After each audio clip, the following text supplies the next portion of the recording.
সারা বাংলাদেশে চারদিকে উৎসবের আমেজ, সবাই উৎফুল্ল।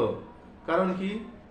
কারণ হচ্ছে দেশের সবচেয়ে জনপ্রিয় নেত্রী, জাতীয়তাবাদী দল বিএনপির চেয়ারপারসন বেগম খালেদা জিয়া আগামীকাল মঙ্গলবার দেশে ফিরছেন। গত 8ই জানুয়ারি চিকিৎসার উদ্দেশ্যে তিনি লন্ডনে যান।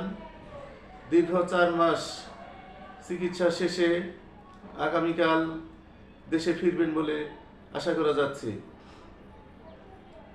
বিগত সরকারের অর্থাৎ শেখ হাসিনা সরকারের আমলে বিভিন্ন মিথ্যে মামলায় তাকে 8 বছর কারান্তরীণ থাকতে হয়।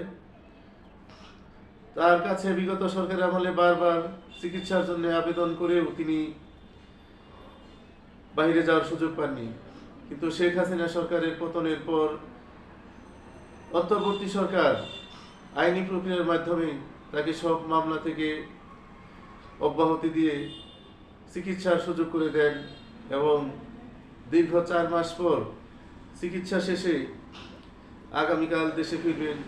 এ নিয়ে বিএনপি নেতাকর্মীদের মাঝে তথা সাধারণ জনগণের মাঝে কৌতূহলের সৃষ্টি হয়েছে, আগ্রহের সৃষ্টি হয়েছে এবং সবার মধ্যে একটি আনন্দ ভাব, উৎসব ভাব।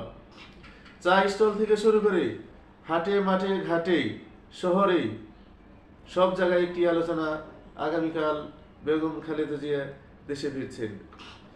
জানা গেছে যুক্তরাজ্যের লন্ডনে প্রায় 4 মাস চিকিৎসা শেষে আগামীকাল মঙ্গলবার দেশে ফিরছেন বেগম খালেদা জিয়া। কাতারের আমিরের দেওয়া বিশেষ বিমানে আজ সোমবার ঢাকার উদ্দেশ্যে রওনা দিবেন তিনি। মঙ্গলবার সকাল 10:30টার দিকে হযরত শাহজালাল আন্তর্জাতিক বিমানবন্দরে পৌঁছানোর কথা রয়েছে তার। খালেদা জিয়ার সঙ্গে আসছেন তার 2 পুত্রবধূ ডাক্তার জুবাইদা রহমান ও সৈয়দা শর্মিলা রহমান। জানা গেছে লন্ডনের হিথ্রো বিমানবন্দরে খালেদা জিয়াকে বিদায় জানাবেন তার ছেলে তারেক রহমান। ঢাকায় বিএনপির মহাসচিব সহ স্থায়ী কমিটির সদস্যরা উপস্থিত থেকে চেয়ারপারসনকে অভ্যর্থনা জানাবেন। দীর্ঘদিন পর খালেদা জিয়ার দেশে ফেরা নিয়ে নেতাকর্মীরা উৎফুল্ল। বিমানবন্দর থেকে গুলশানের বাসভবন ফিরোজা পর্যন্ত পথে তাকে স্বাগত জানাবেন নেতাকর্মীরা। এ নিয়ে বড় প্রস্তুতির কথা জানিয়েছে দলটি। বিএনপি ও এর বিভিন্ন অঙ্গ সংগঠনের নেতাকর্মীদের মধ্যে কারা কোথায় অবস্থান নেবেন, তারা কি করতে পারবেন কি করতে পারবেন না সে বিষয়ে কিছু দিক নির্দেশনা দেওয়া হয়েছে। তো সাধারণ নেতাকর্মীদের মধ্যে এবং দেশের সাধারণ জনগণের মধ্যে যে আনন্দ উৎসব ভাব, বেগম খালেদা জিয়াকে নিয়ে আমরাও তাকে দেশে স্বাগত জানাই এবং তার দীর্ঘায়ু কামনা করি। আসসালামু আলাইকুম।